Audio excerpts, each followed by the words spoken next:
think about it.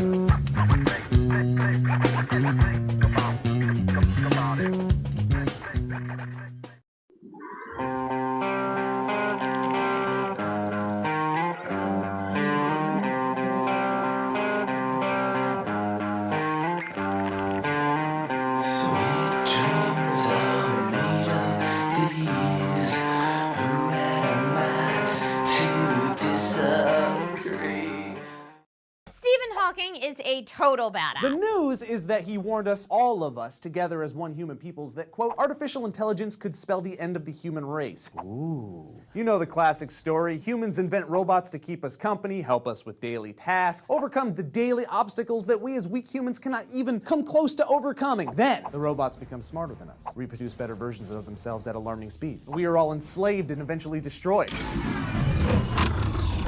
We've all seen it in fictional movies like The Terminator, Blade Runner, and The Matrix, a snapshot at artificial intelligence run amok. But what if it was not only a problem exclusive to the movies? What if the robots that scientists are taking great strides to develop could one day outsmart us? It's a notion that world-famous physicist Stephen Hawking called some attention to in a recent interview with the BBC. Hawking has been living with ALS, also known as Lou Gehrig's disease, for over 50 years now, and he benefits from the advancements in artificial intelligence. But he warned that if the technology matches human capabilities, it could take off on its own and basically redesign itself as an ever-increasing rate. So what exactly does that mean, and could it be a red flag in a burgeoning field? To discuss, earlier I spoke with Josh Bongard. He's a professor of computer science at the University of Vermont and an expert in artificial intelligence. I first asked him for his thoughts on what Hawking had to say. It's an interesting statement, Amira, as you mentioned. Professor Hawking, along with several others, have very strong views about what's known as the technological singularity. And the singularity is the idea that technology and artificial intelligence in particular will increase up to a point where they will accelerate and surpass human intelligence and perhaps replace us as the most intelligent species on this planet. It's a very extreme viewpoint indeed. But as I understand it, there are others who disagree with him. What do they say about the field of AI? Well, just as Professor Hawking and several others are extremely pessimistic about the future of technology, there are others that are very optimistic and believe that humans and machines will somehow merge and we will reach some point post-scarcity. So there will no longer be hunger, there will no longer be want, there will no longer be human misery, and that the ultimate of all of our tools, AI, will lift us out of these problems that have plagued us throughout human history. And Stephen Hawking is, of course, bringing up this idea, likely to remind the community and the public that this is a question that really needs to be addressed, needs to be explored. Is it being addressed? Is the other side of the coin, the potential detrimental effects of this technology, being researched? There are now a number of think tanks at some of the most prominent universities throughout the world that are looking at the ethical side of artificial intelligence and particularly focusing on what's happened in the last 5 or 10 years with the acceleration of this technology. And for those people that fear the worst, that fear robots will begin to control us instead of us controlling them, what do you say to them? What kinds of safeguards are in place to make sure AI machines don't run amok? That's a good point, and I think it is important for us to address where this technology is going. I do believe, however, we need to really look at this technology and understand that it's not spiraling out of control. Like all of the technologies from nuclear power and weapons all the way back to stone clubs are ultimately a tool, and it's up to us to decide how to use them. Artificial intelligence is different from a lot of the technologies we've developed in the past, however, in that we seem to be merging with this technology. All of us use technology and perhaps without knowing it, using AI in our everyday lives. We're communicating with technology right now, and one could ask, where does the human part of our interview end and the technological part begin? And I think the future is going to see a greater and greater merging of technologies and humans. So it's not so much an us and them scenario as a we together scenario. And that makes me optimistic about the future of AI. You know, ironically, the alarm is being raised here by Stephen Hawking, someone who is relying on and benefiting from this technology himself. In fact, as I understand it, he just got an upgrade that will allow him to write up to 10 times faster and communicate more effectively, and that's certainly going to have a huge impact on his life. Can you talk very briefly about the advances we're seeing in the field more generally that are bringing a lot of practical benefits to people? Absolutely. So you brought up Professor Hawking's new speech interface. And absolutely, there again, you see humanity and technology being entwined in ever more intimate fashions. And like all of our tools, it's being used to empower people. It's allowing Professor Hawking to communicate more effectively. We're also seeing the rise of surgical implants that have an AI component to them. There are many human users now of cochlear implants that allow them to hear, retinal implants that allow people to see. And we're now on the cusp of new technologies which are brain implants, some technology and AIs that can communicate directly with our brains. It's scary. It's a new technology. We're always apprehensive of the unknown. But as we've seen in the last few years, most of these technologies are empowering people rather than disenfranchising them. Well, just like with any technology, it seems there is a good, a bad, and of course the ugly. Josh Bongard, a professor of computer science at the University of Vermont. Thanks for weighing in on that. My pleasure. Thank you. Gumi Olafsson doesn't have to think about how his foot moves. That's despite sporting a bionic prosthetic leg. He felt the new sense of control over his bionic limb almost instantly. As soon as I put my foot on, it took me about 10 minutes to get control of it. And I could stand up and just walk away. It's all thanks to tiny sensors in his remaining leg muscle picking up the brain's signals to nerve endings and linked to a receiver in his prosthesis.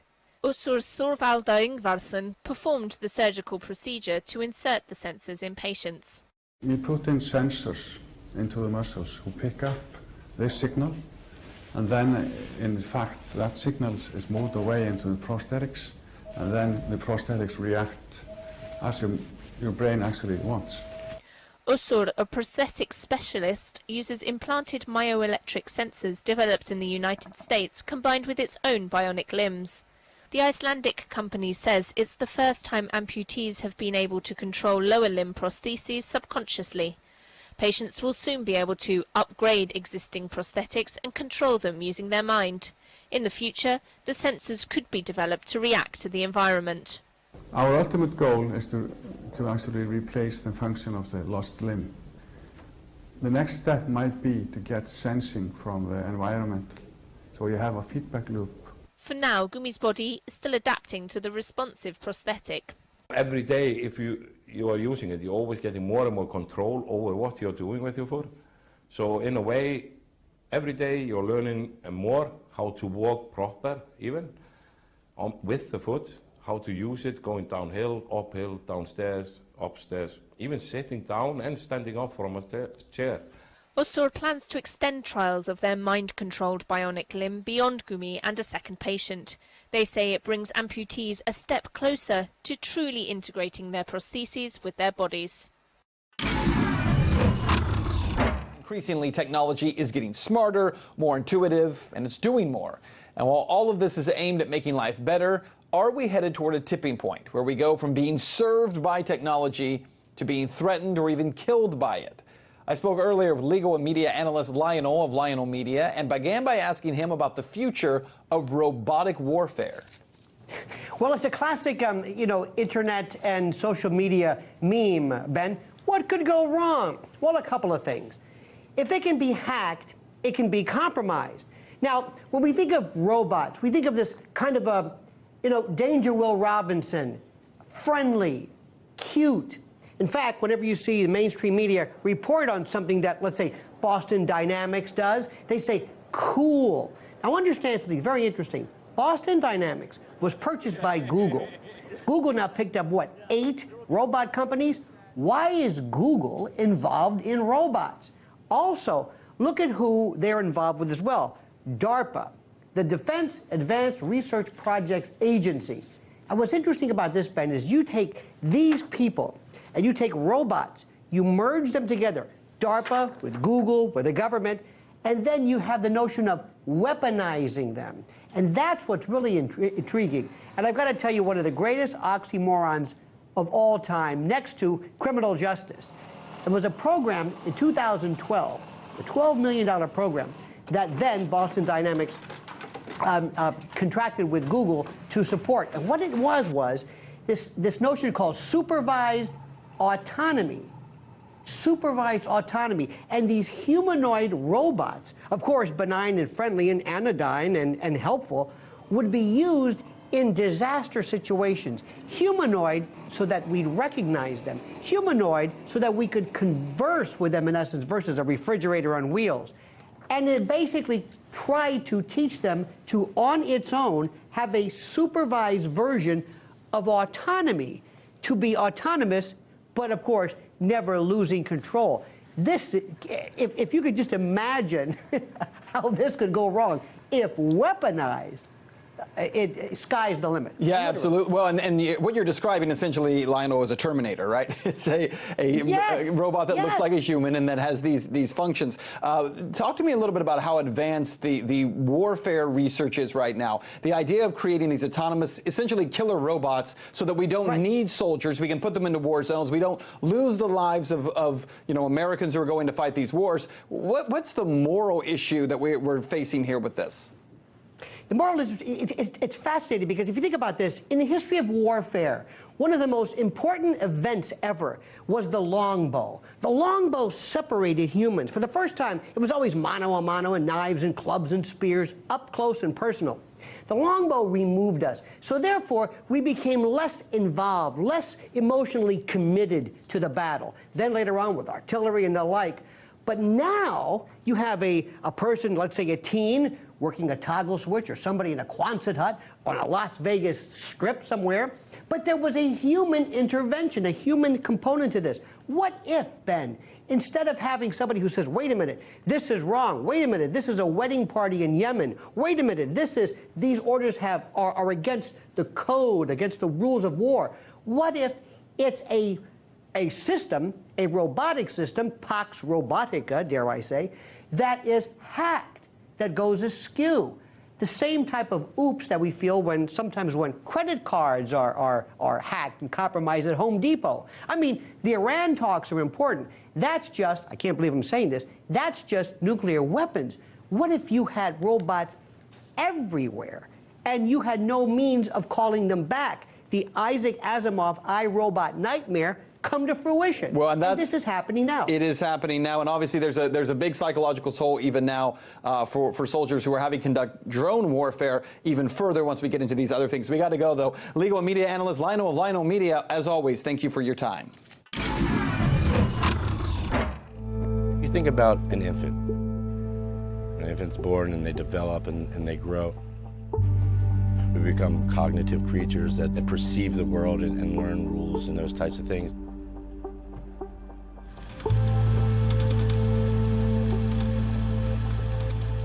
For a robot, we're trying to do the same types of things, but it's very difficult. There's a whole chain of capabilities that you need to build to get to higher levels of autonomy.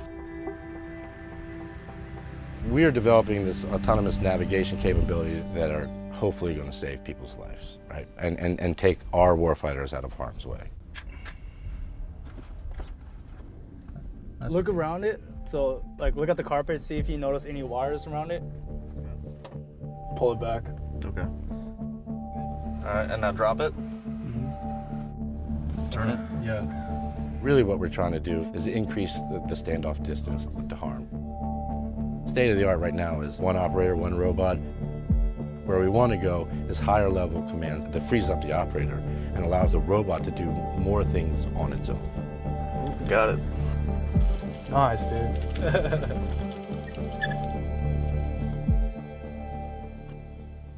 I mean, you'll never completely eliminate the soldier from the fight. I mean, as much as they want to try to, hey, maybe 100 years from now. From our perspective, we're trying to develop tools, automate, help out, do the things that allow them to do their job better.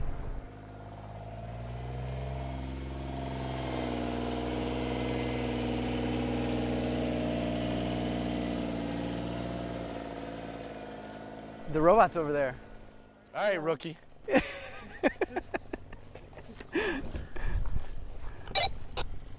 Master to rookie one. You talking to yourself? Proceed to start. Otto!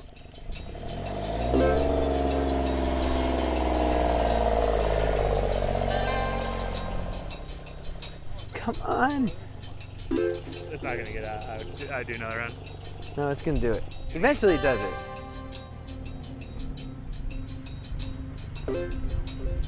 Autonomy is, let's face it, just hard.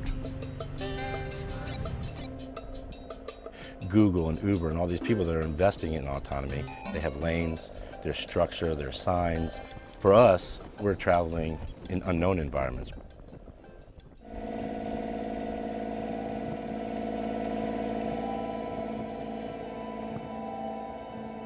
Think about a camera having to perceive the world. It's easy for a human to say, oh, that's a person, but how do you instill that kind of intelligence in a system? You can think about it, these building blocks that we're building up. We're going from pixels to objects to identifying those objects. With a limited field of view, robots have a hard time seeing what's next to them. Am I going to drive off the side of this cliff? At the ZV-1, we are going autonomous. Auto.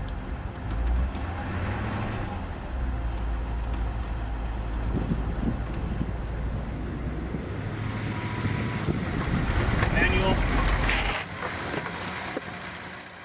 The rocks aren't high enough to be an object, but they're rough enough that we shouldn't traverse. And because we don't see that in this representation, we drive off the road.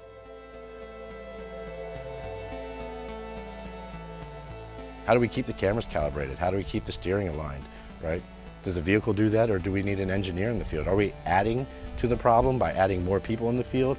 That's not really what we're trying to do. What we're trying to do is add a tool into the existing force structure that allows them to do their job more effectively.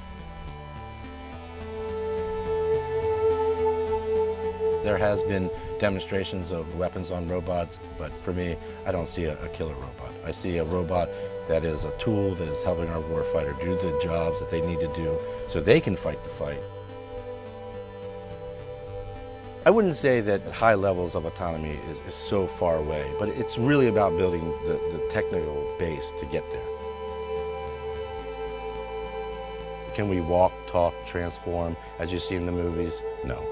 But are we working those hard problems that are going to make our machines more intelligent and more capable? Yes.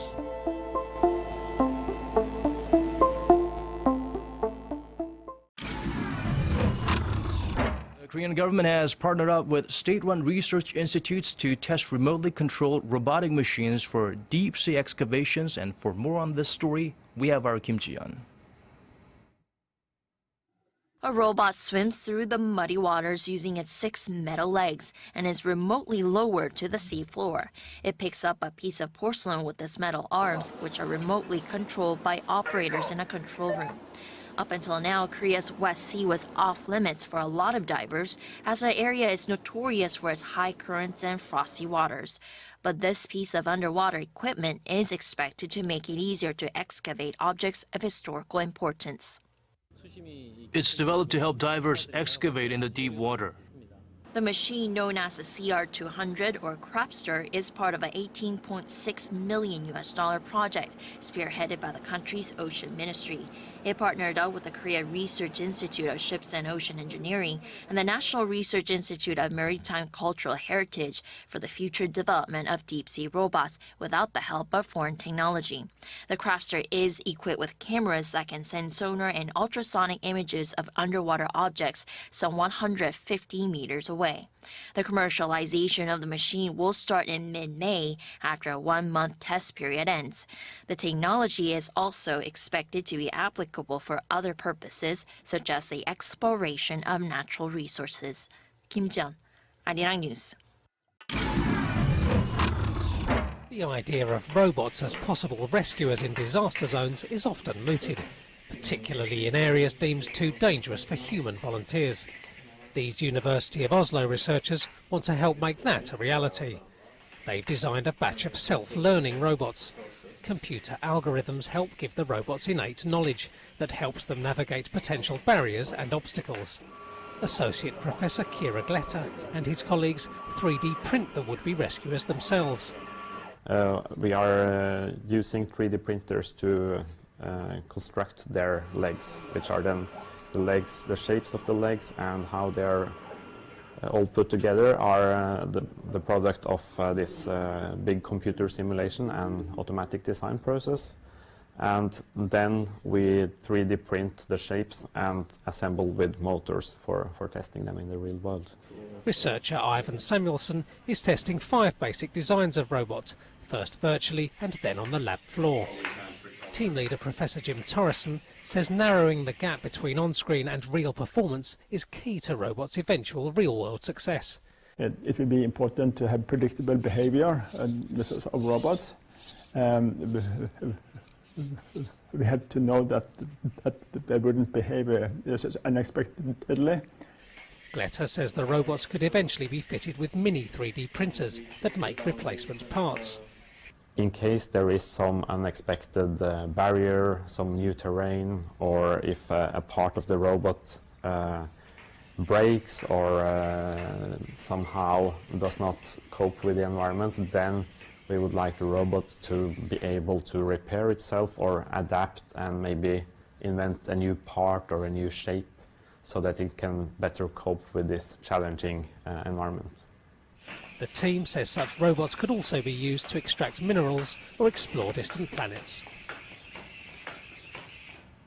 Your science will be responsible for humanity's extinction.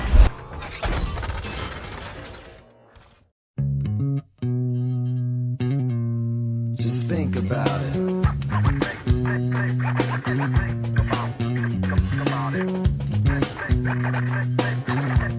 Just think about it. You'll get it.